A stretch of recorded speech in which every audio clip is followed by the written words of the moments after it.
Hello and welcome to the Gooner Talk, back again with you guys for another episode of what is the Arsenal Transfer Show. Join you every morning at 8 a.m. UK time. Hope you're doing good. Hope you're doing well. Thank you as always for making this a part of your morning routines. It is very much appreciated. I hope you've had a fantastic weekend so far and that you can enjoy it yourself this Sunday.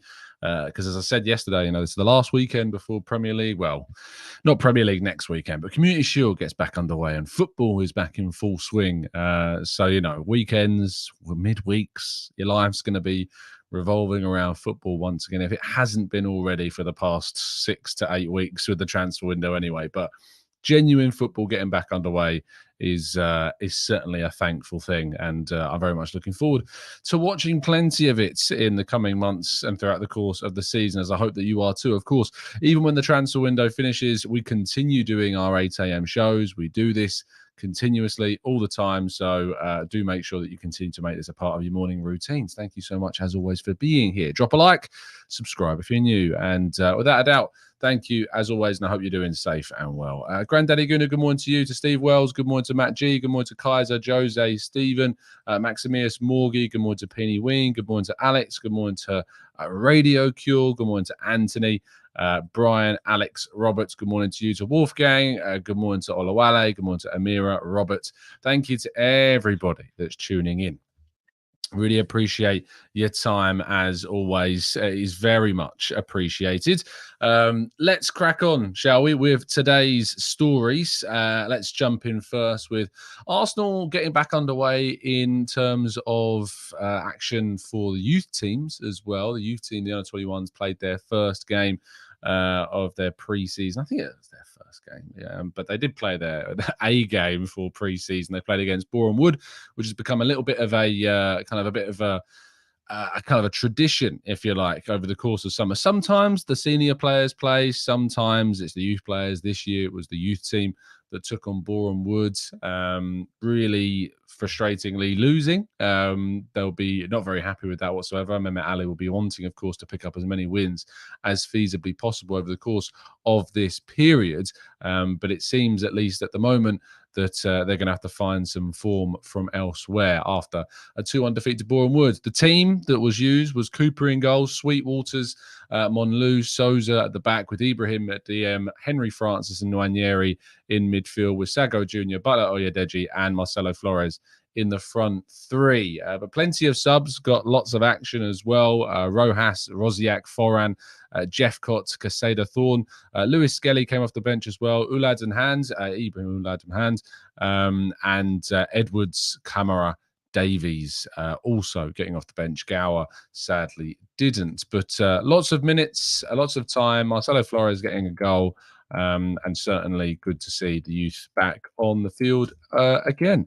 Now, Arsenal's title rivals Pep Guardiola has been speaking once again, unsurprisingly so, it has to be said, about the idea of what might happen with Arsenal. Well, not Arsenal's transfers, but certainly with Man City's transfers. Because what is very interesting is, after losing significant numbers of players to Saudi Arabia, we've seen Mahrez leave, we've seen Gundogan go to Barcelona. All of this stuff is very much creating a dynamic at City where there's question marks about how they're going to move forward without some of their most experienced players. Kyle Walker's future still up in the air. Bernardo Silva's future still up in the air as well. The market is open until the end of August, though, Guardiola says. I think a few things or many things are going to happen. We will see if we need wingers or inside players, and we will see what happens with loan players, which players stay here or not. So it does seem that there's some hints from Guardiola that they could be potentially looking at using some of their youth stars that have been, the likes of Cole Palmer potentially, that's been going out on loan. Did he even manage to go out on loan? Because I know Southampton were very interested, but I know he stayed at the club for a relative amount of time. But let's wait and see. Let's wait and see what ends up happening. Moving forwards and back more specifically to Arsenal, you can, of course, listen to some of the words of Granit Xhaka if you find them But just to round up some of the interview that he did with Marca, he says, I spent 7 magnificent years at Arsenal. I didn't want to play against them. It wasn't easy for me to leave or for the club to let me go. I felt love and respect from Edu and Arteta, but I wanted to face a new challenge at Bayer Leverkusen. Mikel is incredible, not only as a coach, and I think Xabi Alonso is on the same line. So similarities there. I've kind of always looked at Xabi Alonso as someone that maybe if Arteta was to move on one day, that, you know, maybe you could see Xabi Alonso moving into Arsenal. But at the same time, you could see him popping up at Liverpool in the future to replace Jurgen Klopp if things go really well there, having that link with the club, that prior playing history. But Arsenal also had a link with Xabi Alonso. They tried to sign him many years ago, but he ended up going to Real Madrid. So it's very, very interesting to see what happens with the future of Xabi Alonso. He's certainly one of the most highly rated up and coming coaches in Europe right now, so that's for sure. Let's move forwards once again, and Sambi Lokonga looks like he could be on the way out of Arsenal very soon. According to the Mirror, they're suggesting that indeed we could see an exit for Sambi Lokonga. Apparently, they're saying that Arsenal and Burnley are stepping up talks over a season-long loan deal for Lokonga. Talks are expected to advance this week, and a deal is now close. That's according to the Mirror. So we'll have to wait and see if that does turn out to be true and if there is a move for Lokonga. I know some people will be disappointed that Lokonga is only going to be leaving on loan. It won't be moving on a permanent deal. What I would say is after signing, of course, in 2021, I believe his deal runs through to 2026. I will just double check that for you. It does indeed.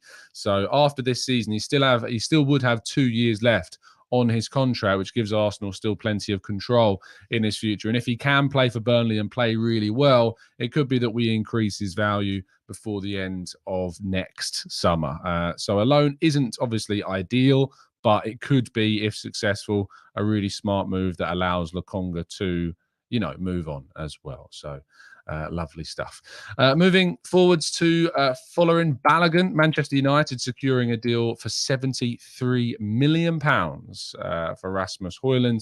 And the deal has obviously, I think, in my mind at least, raised Balogun's price tag. And I just, at the start of the window, I remember saying that £35 million, £35 million, it would be a good deal, you know, for Arsenal. But with the way in which the window has progressed, with the way in which players like Rasmus Højlund, who scored less than half the league goals that Balogun got for Reims last season for Atalanta, you know, he's now worth apparently £73 million plus slightly more than that. So surely Folarin Balogun's worth, you know, close to £50 million if that's the market that we're talking about. What I would say is there are a number of things that do obviously affect the price tag. One is that Manchester United were a side interested in Rasmus Højlund, whereas I don't see clubs like Man United coming in. I know people will say, well, Inter Milan are interested, but of course, Inter Milan don't have the money that Manchester United do. They're not a Premier League side, so that affects things. So all of that, I think, contributes towards Rasmus Højlund being obviously a player that's going to be more in the market. But Balogun still, we should be looking to try and get as close to 50 million as we really can. And there have been suggestions that Premier League clubs are interested. Brentford, Brighton, Fulham, Crystal Palace could all be teams that might need a striker. We've seen, obviously, Fulham lose. We saw Fulham lose Mitrovic. He's going to Saudi. Yes, they brought in Raul Jimenez, but if they were looking to bring in a striker, they only spent around £5 million, I think, on Jimenez. So if they see an opportunity to bring in someone like Balogun, they could. Brentford, as we know, have lost Ivan Toney for 6 months, so they could be on the lookout for a striker.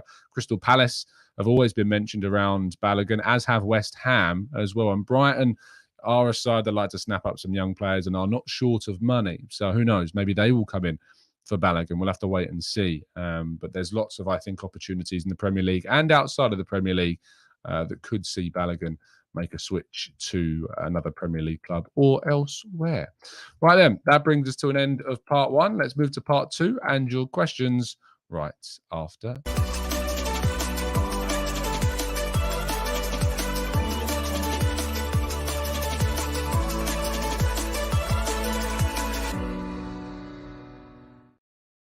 Right then, let's jump into the chat. You probably noticed the QR codes that's been on the screen. You won't have if you're listening on audio platforms, but if you are listening or watching on YouTube, you would have seen it. It's a link that takes you to our live show. We're going to be doing some flyers and things like that in the next couple of weeks with the QR code attached to it. So if you want to scan the QR code, it will take you to the page where you can get tickets for our live event in the summer. So Sunday the 13th of August at the Mildmay Club in London. Myself, Harry, FK, Mike and Bailey will all be there to produce a 2-hour podcast for you with plenty of fun and games. There's a bar, you can get drinks. It's going to be a really good evening. It isn't over 18s only. If you want to bring your kid along, you can. So do grab your tickets while you can. The link is down in today's video description. Right then, let's move to your questions then in the chat box, shall we? Let's go into those.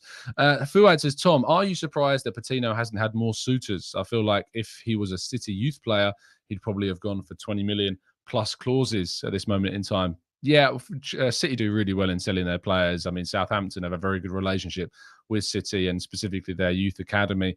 They've had a lot of kind of people behind the scenes move between the two clubs, which means they're very familiar with the youth players that are at the clubs. And I think that's helped City move on a lot of players to Southampton. We'll have to wait and see if indeed Arsenal are successful in selling Patino for a good amount of money. They do want to insert a buyback clause into any sale of Patino, is my understanding. And there are clubs in Germany and Spain said to be interested in the player. So let's see. English teams as well, as far as I'm aware, are keeping tabs and monitoring that situation. So let's see if anything changes on the Charlie Patino side of things. But he... Brooke Norton-Cuffy and Miguel Aziz all did not feature in the under-21s game yesterday. So then none of them were involved in that squad whatsoever, which does raise a few questions, I think, as well. Let's go to Tony, who says, hypothetical, Eddie to Palace or Balogun to Inter, and now you have £85 million.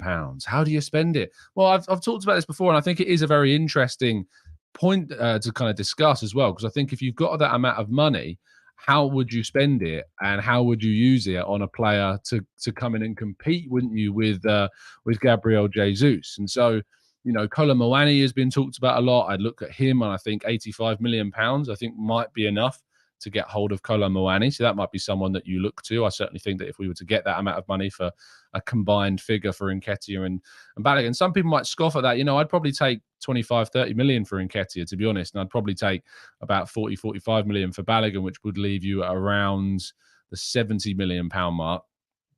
But the way in which players are moving in this market, the way in which someone like Højlund has gone for 73 million pounds or whatever it is, you know, we have to be open to the idea that we have to also be looking at getting significant figures.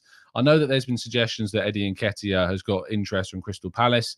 We're still yet to see kind of more outlets look at that. I asked around kind of Crystal Palace circles, and they said that the outlet that was reporting that Arsenal Palace Nketiah situation was described as tier 2/3, whatever that means.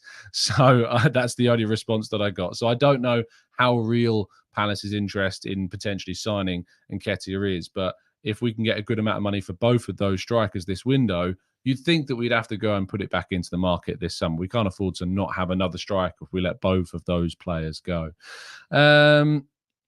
John says, Tom, I saw something on Twitter yesterday about Julio Baptista. What a name from the past that is. Talking about Neymar and Arsenal. Do you know if there is any interest in him? I don't know of any interest in Neymar at all. Let me have a look if I can find Julio Baptista. Yes, here it is. Let's find the quotes on the Goal website. So speaking on behalf of Gambling Zone, Baptista told Goal, said, it's interesting. I think Neymar is comfortable at PSG, but maybe the best move for him is to create a new atmosphere at a new club. Maybe a club that supports him and gives him all the confidence that he needs. He doesn't have that at PSG. The fans don't like him a lot, and maybe it's time for him to move and try something different. Why not? Pressed further on whether Neymar would be a useful signing for Arsenal, he said, why not? Arsenal is one of the best clubs in Europe. We know that the last 8 or so years, Arsenal have not produced their best or been as competitive. But now with Arteta, Arsenal have something different. They have started to construct something powerful. Why not? Maybe this could be the key. In Brazil, we say that you have the house, you have everything, and you just need the key to open it. Maybe Neymar is the key to open and complete everything at Arsenal. He is an incredible player. I can't say that a move for Neymar would ever, I think, happen. You know, he's now 31 years of age as Neymar, which makes me feel incredibly old, to be fair. I remember him coming through at Santos when he was very, very young. But I think that it's probably a ship that has sailed. I don't see Arsenal moving for a player like Neymar. I just don't think it would happen. Sadly, I just don't think that it would. Let's go. I love questions like this. As Ryan O'Toole says, your understanding. You love saying that when you don't actually know. My understanding comes from plenty of sources that have grown over the last couple of years. My sources are very, very small in comparison to that of people that have been in the game a lot longer. But being in the business for the last 2 years, I can assure you that it's amazing how many contacts that you build up within that time. Samuel says, far out. I haven't been very active on the live shows in a while, and I've only just realized I must have been gifted a membership. Epic. Well, congratulations, Samuel, and welcome to the TGT community. William says, hey, Tom, start, bench, or loan. Sell Prince Harry, Wizard Harry, Slabhead Harry, or Chronicles of a Gooner Harry. This might be the silliest question I think I've ever been asked. Well, obviously start Chronicles of a Gooner Harry Simeon, without a doubt. Sell Harry Maguire. Loan out Prince Harry and bench Wizard Harry. I think is the way we would go. Lars says, hi, Tom. Is there any Premier League proven player who can play all over the front line like you want? Kudus isn't proven, so maybe it's better to buy inside the Premier League like we did with Trossard. It's difficult, isn't it? Because obviously the players that are going to be good enough and that can play across multiple positions are already at very good clubs. So you look at someone like Diogo Jota and you think that's the perfect style of player that you want for a team to be able to play across the whole of the front line. I need to have a look at a Premier League table and it'll remind me of the clubs and potentially the players that we could look to from the Premier League.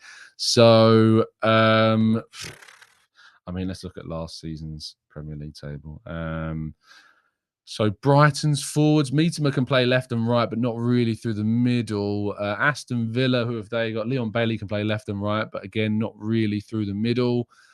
Brentford's and Mbeumo is not a bad shout, actually. And Mbeumo is not a bad player at all. I don't think he'd be very popular in terms of like if Arsenal went out and signed Mbeumo, would Arsenal fans be that over excited about it? I think he's a really underrated player, isn't Brian Mbeumo, and actually would not be too bad of an option at all for Arsenal to potentially bring in terms of a Premier League kind of forward that can play in multiple positions. So he's not a bad shout. Pedence at Wolves, but again, he's getting on a little bit now. I'm not sure he's the right player. Jarrod Bowen has played in wide areas and through the middle for West Ham, but again, I think that West Ham would ask for a silly amount of money for him. Nottingham Forest, yeah, again, not really. They don't really have any players that I'd look to.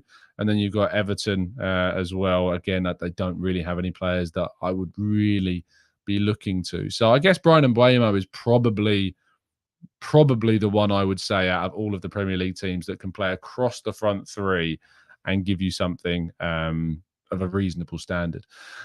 Rudy says we should trim the bloated squad and then we should add Jesper Lindstrom. I know that RB Leipzig really wanted him. I don't know if they ended up actually getting anywhere near signing him. Of course, they've added quite a few players now, have RB Leipzig. No, he hasn't moved. It was said that Leipzig were interested. But Juventus apparently the last team that have been interested in signing the Danish international. So maybe he's someone still on our radar. We haven't moved for him. Maybe that's someone that we will move to in the future. Zungtar says, what about Pedro Neto? I think that ship, again, has kind of sailed. Pedro Neto, I think his injury record is unfortunately just too volatile. I just don't think Pedro Neto is reliable enough to invest the money that it would take to bring him in. Eze is not a bad shout. Again, doesn't really play centre forward, but can play in multiple attacking positions. Elise as well, another player that can play left or right or attack in midfield. But we want someone that can play across the front three. So you need someone that can also play striker as well. And I just don't think the options are there in the Premier League, sadly, to kind of get another Trossard style signing. I just don't think that they're there. Maybe because we have Trossard, we don't need to. I think there is an element in terms of a Premier League option. I like Mohamed Kudus. We say that he's not proven, but he's played at the World Cup. He's played in the Champions League. He's played at the top level of Dutch football. I do think that that is pretty proven. It's just not Premier League proven, which you can only get if you've ever played in the league, which I think sometimes is a little bit of a... Sometimes it's weighed upon too greatly. I personally think that Kudus would be an excellent addition to this Arsenal team if we can get hold of it. Let's go to... Why are people talking about Pokemon in the chat? Very strange.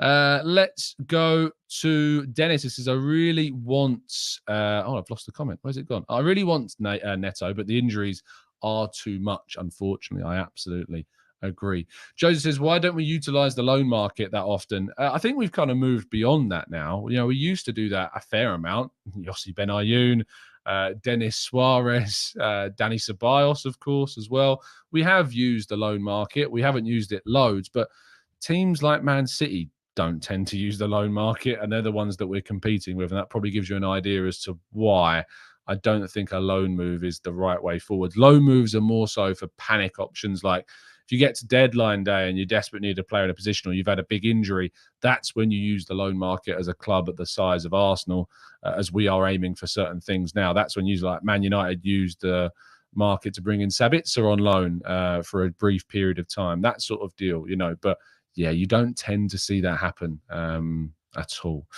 What about Joao Felix on loan? If there was an option to buy, I would be open to the idea of that. But I think a straight loan with no control, you know, you don't want that. You want some control. So if we were to get a player like Joao Felix on loan, I think you would have to have somebody that was brought in on loan with an option to buy at the end of it.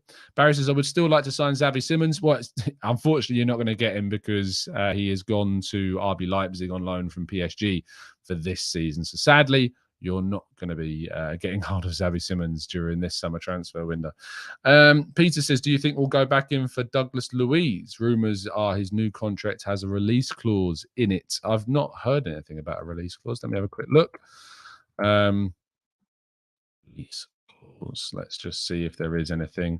50 million euros. Is that the right player? Oh, I don't think that's the right player. No, Douglas Luiz signs new long-term contract.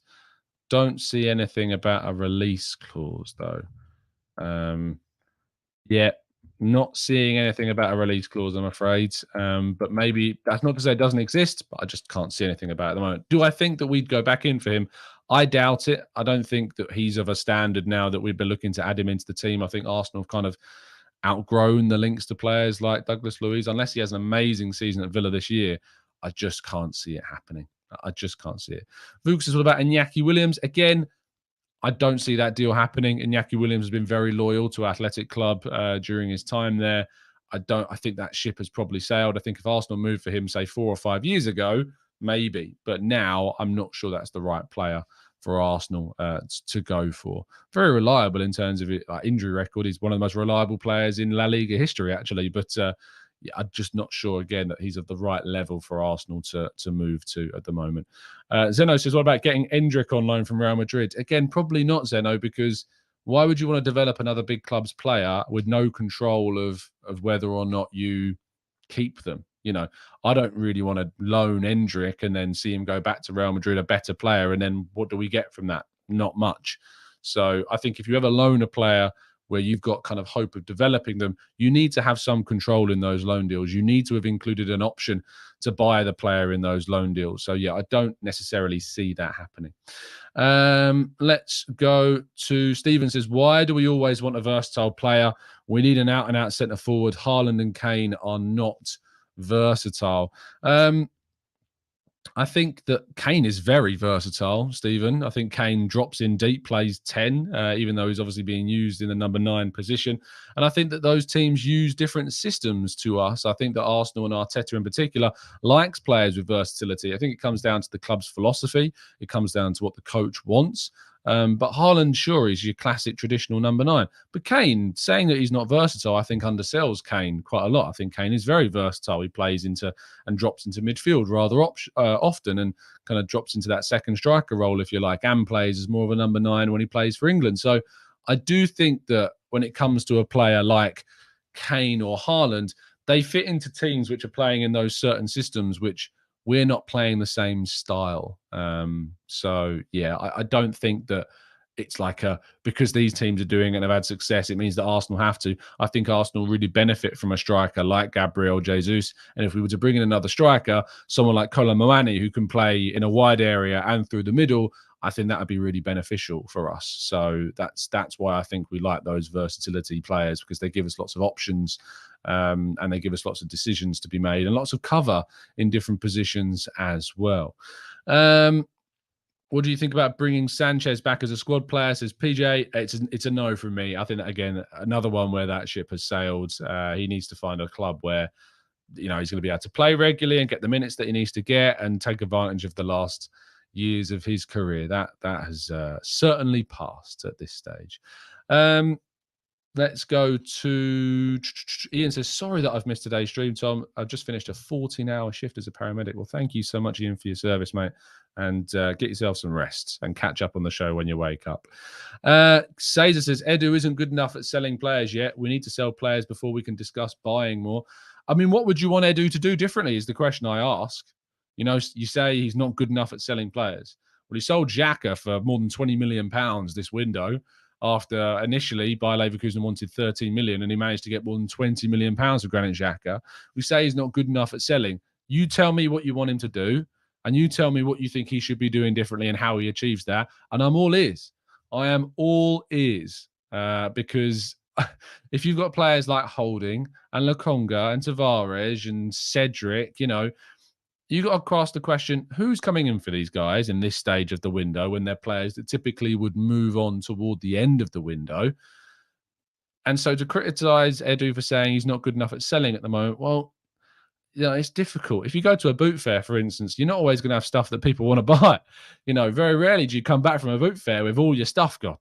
You know, maybe if you're selling, you know, Baloguns and Xhakas and things like that, you might be fine. But you know, when it comes to other things, when you're selling Cedrics and Holdings, it's a lot trickier. It's a lot trickier, especially at this stage in the window. So when it comes to the end of the window, I think there are more opportunities that open up for those types of players, and it's easier to move on those types of players during that stage of the window. But now, I just don't really think that it's as simple as saying Edu's not good enough. Because selling players is not exactly the easiest thing in the world when you don't have that many things, or that many clubs rather, coming in to try and buy those players. Jonah says, hey Tom, how big is the potential of little brother Bellingham? I know that Job just signed for Sunderland, but one for the future maybe. I have no idea, Jonas. I haven't watched him. I haven't seen how good Job is. His brother is obviously world-class level, but that doesn't mean that necessarily you have him in the same relative. I think Paul Pogba has a brother that played at centre-back. Again, I don't think he had much of like anywhere close to the career that his brother Paul had, just because you have, again, Eden Hazard has two other brothers that play. You've probably heard of Torgan Hazard, but he also had another brother you've probably not heard of either.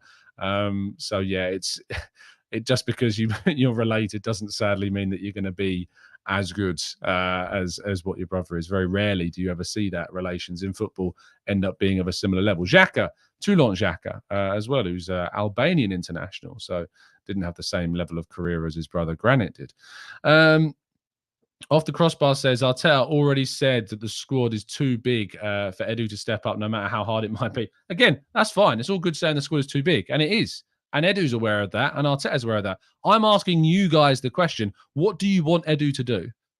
It's easy to say, sell the players, but what do you want him to do differently? What is he not doing that you think he should be doing? And I still fail to ever get a genuine answer to that question.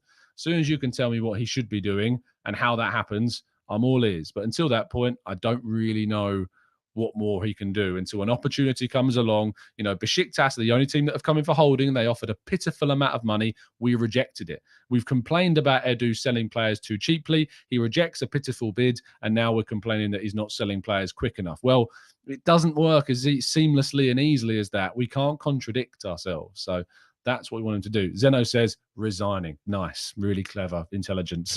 I don't understand why that would help at all in any way. Yassine says, I wanted Edu not to have given El Neni a contract extension. Interesting that you think that was Edu's decision to give El Neni a brand new contract. Two things. First of all, Arteta signs off on everything that happens, and El Neni's only getting a new contract if Arteta says so. Secondly, in regards to contract negotiations, that's Richard Garlick. Richard Garlick does the contract negotiations and stuff like that. So I'd point your finger more towards, Arteta in particular, because he's the ones that chooses it. Richard does the contract negotiations. Edu certainly helps out and certainly does a lot of work in that regard as well. But it's a group decision when it comes to deciding who gets contract renewals. And if your decision to dislike Edu is based upon El Neni signing a new deal, then I'm not sure why the energy is pointed towards solely at Edu and not towards people like Arteta and Richard Garlick and people else at the club that have come together to make that decision. And by the way, El Neni signing a new deal is never, ever going to be something to be too irritated about at all. He was injured. He wasn't ever going to get a move this summer. We've extended his contract by a year, which is like nothing to Arsenal, really. It was the right thing to do. It was a classy thing to do. It makes Arsenal look good as a club. It makes Arsenal look like a club with the players that are there still know they're going to get looked after. And that's a good environment. People talk about ruthlessness. I talk about ruthlessness. But that's not the type of situation where you want to be ruthless. That's the type of situation where you want to be humble and opening about it. So yeah, it's a bit silly to suggest that Edu should be blamed for Mohamed El Neni signing a brand new contract. And by the way, El Neni, when he comes into the team, does a decent job. Like, he never does a bad job. If you want someone to give you a 6 or 7 out of 10 performance and you've got a number of injuries that means you've got to bring El Neni in, he does fine. Like, he does really, really fine. So yeah, I don't get it. Phil says, should we go for Lavia because Partey will leave next season? Again, I don't think so. I think that Lavia needs to go to a team this summer that he's going to play. Liverpool seems to be a place that he might play. He's not going to play this season at Arsenal, so he's probably not going to be as keen on a move to Arsenal. Partey is not necessarily going to leave next summer. There's suggestions about, I've seen suggestions that contract talks could even be on with Partey. So let's wait and see. I don't think that we sign a player because a player might leave next year. I don't think you do that. I think you have to play it on more assurances sometimes than that. I do remember the Fabio and Raphael, the twins at Manchester United. I do. Sadly, I remember using them. I remember when Sir Alex Ferguson used them in a Champions League game at right midfield and left midfield against us. I think it was It might have been FA Cup. It was a fair few years ago to try and remember. And they were very, very good defensively, playing in those wide positions, backing up the fullbacks. So, yeah, I sadly do remember those two players. They caused us a lot of issues back in the day under Sir Alex Ferguson. Let's go to Andrew. Says, I think sometimes as fans, we need to remain grounded and realize that everything is a process. We need to stop nitpicking and just watch how things unfold. And I think nitpicking is something that we do fall into the trap of, because things can be going so well that there's always kind of this desire and this temptation to find something that's going wrong and then point out, what's wrong with that. So I actually think that things are going very, very well. Can we do things better? Yes. Can we sell better? Yes. Am I going to be really critical of Edu about where we are in the window for sales? No, because actually so far what we've done in the window is absolutely fine. We've made £25 million off the back of more than that, in fact, on Xhaka and Marie's sales, which is really good. We're looking to move on players like Balogun. Potentially we could move on more. If we loan out Lokonga, that's fine. He'll have 2 years left on his contract at the end of the season, so we can sell him after a really good season, hopefully with Burnley, if he has a good season. We need to find new homes for places like Holding, and we've rejected a pitiful bid, which I want us to do. I don't want us to accept ridiculously low fees. We can't have that reputation anymore. And there's suggestions that an Inter Milan offer could get rejected if it is not meeting or isn't close to the valuation that Arsenal have for Folarin Balogun as well. So that's what I want us to do. And also, Edu and Richard Garlick and Arteta have been involved together in signing players onto new deals, as well as bringing in players that we've done this summer. Declan Rice Kai Havertz, Yuri Timber, Bukayo Saka, Gabriel Martinelli, Aaron Ramsdale, Gabriel Magalhaes. I'm sure there's more that I've even forgotten about already, but we've managed to sign on so many players to new contracts and also sign plenty of top-class players as well. And we've made some good money for players in the process as well. You can't really be annoyed at Edu at this stage. It would be kind of ludicrous to be so. Jonas says prime Edu or Arteta in midfield. Prime Arteta in midfield. Edu for me was always kind of a bit of a. I'm trying to put this in the most polite way possible. In a midfield where you had Gilberto Silva and Patrick Vieira, and Cesc Fabregas, like Edu was always going to be what's the best way of describing it for a player we've got now? Mohamed El Neni is too harsh of a comparison. But Edu was always going to be kind of that utility player, that backup player to those starters. Although he did get into the starting lineup plenty. And he was underrated as a player. Arteta in his prime, which arguably was slightly before actually that he joined Arsenal, when he was at Everton in midfield, he was one of the best midfielders in the Premier League at that period of time. And I was very happy when Arsenal ended up bringing him in as a player as well. So I think I go with prime Arteta over prime Edu, rather interestingly so. Let's go to Daniel says, what's going on with ESR? I think he's going to get plenty of minutes. What's going to happen with him? I think he's going to get plenty of game time this season. I look forward to him getting plenty of chances. He obviously suffered a lot last season, and he's come back firing. He's coming off the back of a trophy in the under-21s success. So I'm hoping that he's going to get plenty of opportunities this season.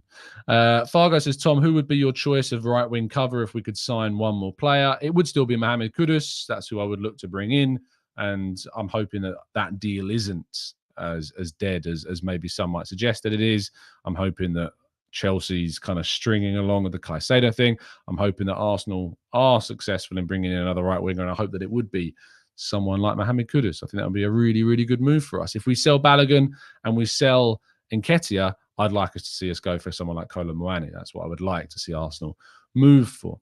Coyote says, Tom, don't you think Martinelli looks too relaxed this pre-season? I would give Trossard a start over him. Martinelli seems to have lost his hunger. I don't agree with that. I think at the end of last season, he was injured, obviously. He's still coming off the back of that injury. He's still working himself back up to full fitness. If you remember, he missed the last couple of games because of an ankle injury he suffered in the Brighton game. So I don't think he's looking too relaxed. I think he scored a great goal against the MLS All-Stars. Trossard looks great, and I would start Trossard over him in the game against Nottingham Forest at the moment, mainly because I think he's fitter and readier and looking more on form. But Martinelli, for me, I don't think he's lost his hunger at all. I think that's very unfair. So no, I don't agree with the comment on Martinelli. Let's go to Daniel. Who says, who would you like to be invited in up for a coming Partey and Rice cover? I'd like to see Jorginho, obviously, given the opportunity immediately. Up-and-coming player, Ibrahim looks a really decent midfielder. Of course, coming up through the ranks, Bradley Ibrahim looks an exciting talent. We don't have that many DMs. I'm trying to think. Miles Lewis-Skelly isn't a 6. He's more of an 8. I don't necessarily think we play with the position for Lewis-Skelly, although he could potentially play in that. It would be a left 8, like a real, genuine left 8 role. I think Lewis-Skelly could play there. Bradley Ibrahim's the DM coming through at the moment. So I guess him. But Jorginho, obviously, is the main cover at the moment. I know he's not an up-and-coming player, but Jorginho is the player that you would look to. Blue Red Trill says, what would you do with Marquinhos? Either loan him, or if you get a good offer for him, sell him. If you make profit on him, I'd move him on. I just don't see a future right now for Marquinhos. I could be wrong. I hope I'm wrong. But I just don't see a future for Marquinhos at Arsenal at the moment. It just doesn't seem like that's a realistic kind of I don't think it's a realistic thing for him at the moment. KSSM says, I don't know, I'm pretty sure Skelly is a 6. I think that he's got far too much progression. And by the way, it's really difficult to specialize players at 16 years of age. That's why Charlie Patino still isn't specialized in himself, as a central midfielder. His best position is still not assured. Nwaneri, is someone I think you look more as kind of that 8-10 hybrid type role.